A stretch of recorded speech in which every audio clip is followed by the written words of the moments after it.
నమస్తే అండి. నిన్న ఈ టయానికి మనకి గుడ్డు ఉంది కదండి, ఏగ గుడ్డు. ఈ చూడండి, కరెక్ట్ 24 గంటలు అయింది. లారా ఎలా తయారైందో.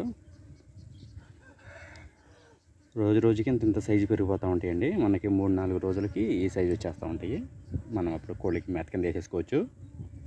చూడండి, నన్ను గుడ్డు కింద ఉన్నాయి. ఇవాళ ఇవన్నీ లార్వాలు ఎలా తయారైపోయినాయో. ఈ విధంగా చేపల వ్యర్థాల ద్వారా కూడా ఉపయోగించి మనం ఏమైనా తెచ్చి ఇలా బకెట్లు వేసేసుకుని ఏగ వాళ్ళ విధంగా చేసుకోవడం ద్వారా దానికి అనుకూలమైన వాతావరణాన్ని మనం కల్పించడం వల్ల ఏగ లార్వా తయారు చేసుకోవచ్చు. చూడండి, ఏగ లార్వా మొత్తం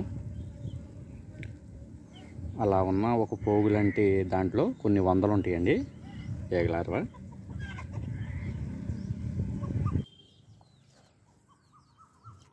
సాయంత్రం 5 దాటిన తర్వాత మనం పసులకి వేసుకునే మేతని ఈ ఉండల కింద గడ్డి మోపులు వచ్చినాయండి. ఒక ఉండ తీసే విధంగా మనం తీసేసి గడ్డి పక్కేసుకున్నట్లయితే ఒడ్డు మొత్తం కోళ్ళు ఏ విధంగా ఎరువు తినేస్తూ ఉంటాయి. గేట్లు వచ్చిన తర్వాత గడ్డి వేసుకోవచ్చు. మనం అలా ఎడదీయకుండా ముందు వేసేసుకున్నట్టయితే మనకి కోళ్ళు లోపలికి వెళ్ళే టైం అయిపోతూ ఉంటుంది. గేర్లకి వేసేసిన కానీ పెద్ద ఉపయోగం ఏమి ఉండదండి. అవి లొంగలో పడి వెళ్ళిపోతూ ఉంటాయి. ఇలా మనం ఎడదీయడం వల్ల ఏం చేస్తాయంటే మనకి కోళ్ళు తింటూ ఉంటాయి.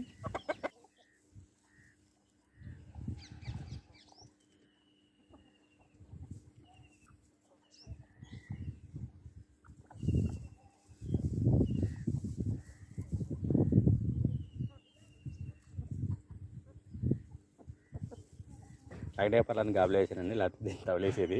అది వచ్చేది ఇక్కడ ఈ ప్లేస్లో. వాళ్ళు దాన్ని గాబులు వేయడం వల్ల సీత వచ్చింది. అది కోళ్ళన్నింటినీ పరుగులు ఎత్తిచ్చేద్దండి, పుంజులన్నింటినీ కూడా దగ్గరలో ఉన్నదో.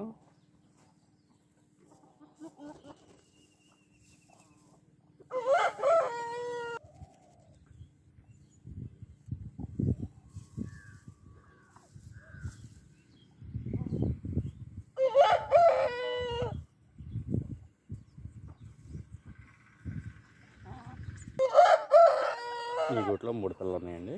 2 పెట్టపిల్లలు, 1 పుంజు పిల్ల. ఇదో పెట్టపిల్ల, దీంతో పాటు కాకి పెట్టపిల్ల ఉంది. పుంజు పిల్ల ఒకటి.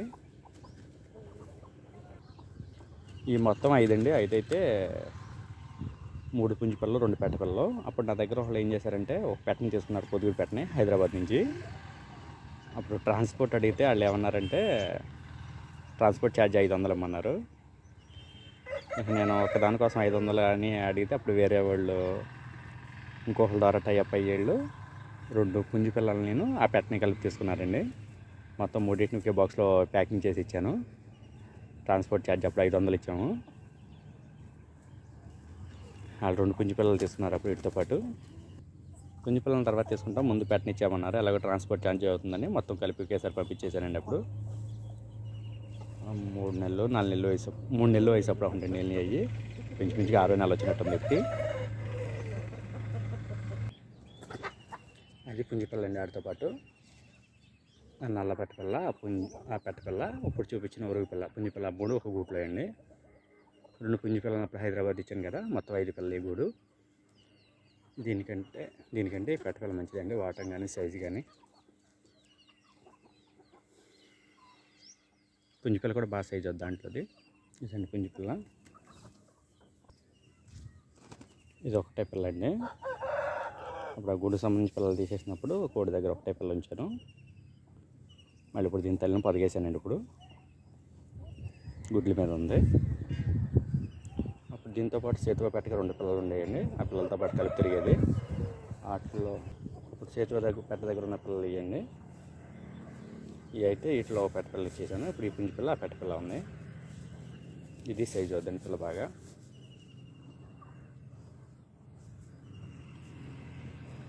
ఈ తల్లి చేతిలో పెట్టని ఇంకో పెట్టని బాగా వైరస్ రేజ్గా ఉన్న టైంలో ఒక అతనికి ఇంచుమించుగా సంక్రాంతి కంటే ముందండి అతని కోళ్ళన్నీ చనిపోయినాయంట.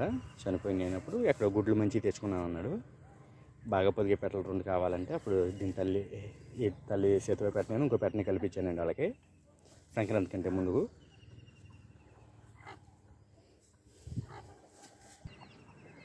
ఈ పెట్టలు 2 కూడా పిల్లల్ని ఎదరవాళ్ళు తీసుకెళ్ళి మేపుకుంటూ ఉంటాయి. ఈ 2 కూడా ఒక్కోసారి ఒక పెట్ట దగ్గరికి వెళ్తూ ఉన్నాయి.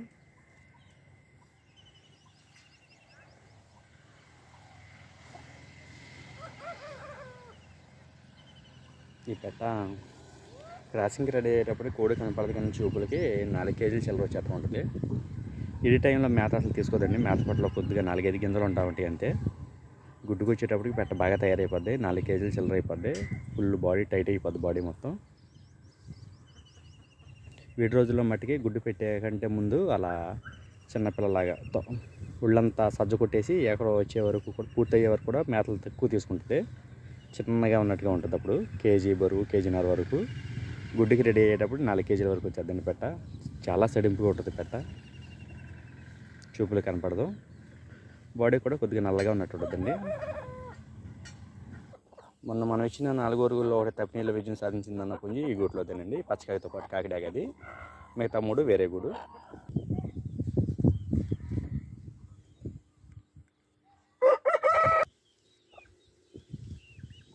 ఇక ఉన్న పిల్లలు దీని ఉన్నాయండి ఇప్పుడు మన దగ్గర ప్రస్తుతానికి. మిగతా సేల్ వెళ్ళిపోయి ఒక్కో దాని దగ్గర ఒక్కో పిల్లలు అలా ఉన్నాయి. దీని ఒక 7 పిల్లలు ఉన్నాయి. ఒక వారం 10 రోజుల క్రితం బాతుల్ని సాయంత్రం ఇక్కడ మాకు దగ్గరలో చెకింగ్ షాప్ ఉందండి. ఆ చెకింగ్ షాప్ చుట్టూ మాసం కోసం 10-15 కుక్కలు దాకా చేరిపోయి ఉంటాయి అక్కడ. అయితే మనం మాసం తినడం తగ్గించారు కాబట్టి సేల్ కూడా తగ్గింది అనుకుంటా. వాటికి కోళ్ళు అదే పేగులు అయ్యి తింటూ ఉంటాయి కదా, మేత తగ్గేటప్పటికి ఒక రోజు నైట్ వచ్చేసినాయి. నైట్ వచ్చేసి కోళ్ళ మీద పడిపోతాం మొదలెట్టేసినాయి. ఒక నైట్ ఏం చేసినాయి అంటే, నేను లోపల పాకాల్లో ఉన్నాను, దాని తర్వాత చదివేసి పావుతకు 8 అయిందండి. 6 కుక్కలు వచ్చేసి గంప బాతులను ఏం చేస్తున్నాయంటే బయట ఉంచేసి ఆపా కప్పేసి ఉంచిందండి. మొన్నటి వరకు దోమలు ఉన్నాయని. ఇంచుమించుగా 5-6 నెలల మట్టి బయటే ఉంటున్నాయండి బాతులు. ఎప్పుడు ఏవి రావడం అనేది లేదు. ఒకసారిగా 6 కుక్కలు వచ్చేసి గంప మీద పడిపోయినాయి. బాతు ఊరినే రెక్కలు కొట్టుకున్నట్టుగా అనిపించింది. వెంటనే లోపల నుంచి బయటకు పరిగెత్తుకొచ్చేటప్పుడు కూడా 6 కుక్కలు గంప చుట్టూ ఉండి 4టిని తలకాయలు పట్టేసుకుని ఒక బాతుని మట్టుకి చర్మం పీకిని మిగతా అన్నింటిని తలకాయలు కురికేసినాయి ఇంచుమించుగా. అంటే పుళ్ళు తిరిగిపోయినాయి లోతుగా. నేను బయటకు వచ్చేటప్పటికి ఒక కుక్క మట్టికి మిగతా 5 కుక్కలు నన్ను చూసి ఎదరకు పడిపోయినాయి. ఒక కుక్క మట్టికి ఒక బాతు మీద ఆడబాతు మీద కాలేసేసి లాగేస్తాను చర్మాన్ని. నాకు కర్ర ఒకటి దొరికేటప్పటికి అందుకుని నడి మీద కొట్టాను. అది కై మంట ఉండేటప్పటికి అంటుంది కానీ అది కుక్క బెదిరేం వెళ్ళట్లేదు. ఎదురుగా మళ్ళీ వెనక్కి తిరిగేసి వచ్చేస్తుంది. మళ్ళీ ఇంకోసారి కరెక్ట్గా ఇసిరేటప్పటికి పారిపోయింది.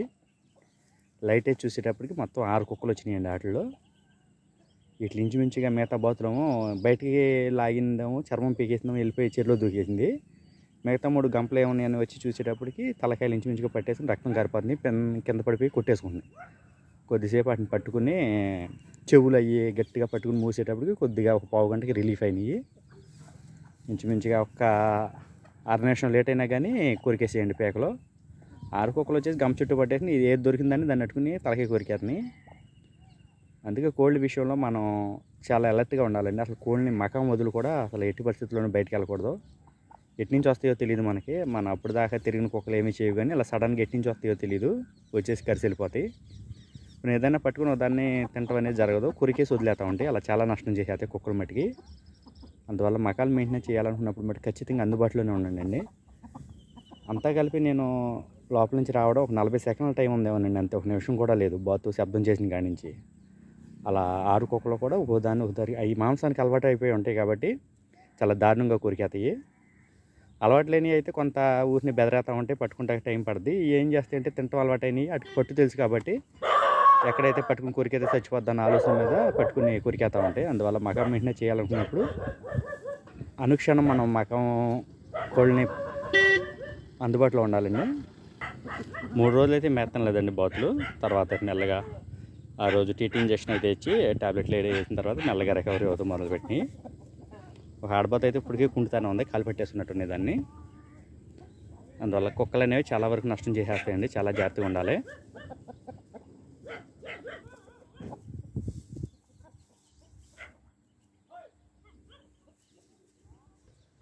వ్యాన్ వచ్చిందండి, టైం మురుగుతుంది. వ్యాన్ అంటే భయం దీనికి. వ్యాన్ వస్తే వ్యాన్ చూస్తే దూరంగా వెళ్ళిపోద్ది, లేకపోతే మురిగేస్తూ ఉంటుంది.